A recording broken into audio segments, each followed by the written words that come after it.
Tomorrow marks the 40th anniversary of the end of Richard Nixon's presidency, an occasion to look back at a man and a moment that changed the country. I shall resign the presidency effective at noon tomorrow.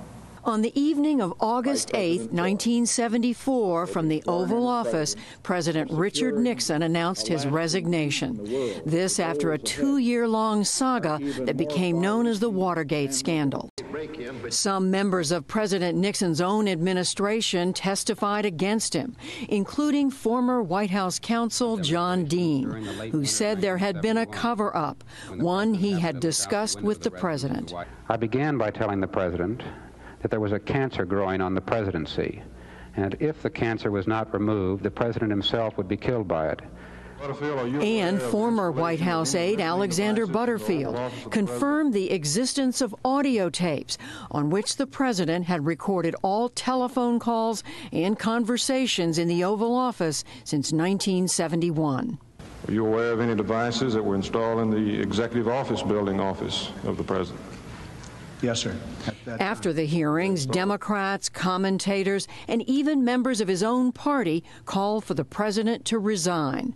But he resisted, with comments like this at a news conference in March of '74. It perhaps would be an act of courage to resign.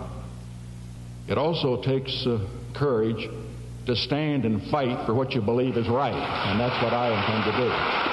The president also refused to turn over the Oval Office tapes until, on July 24th, the Supreme Court ordered their release.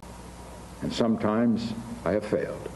The next day, Richard Nixon departed the White House, becoming the only American president to resign the office. And we take this moment to look back at someone who had a profound effect on our nation. So Watergate became sort of a place where all of these contests came together and were, I think, played out in Watergate, in addition to playing out people's views of Richard.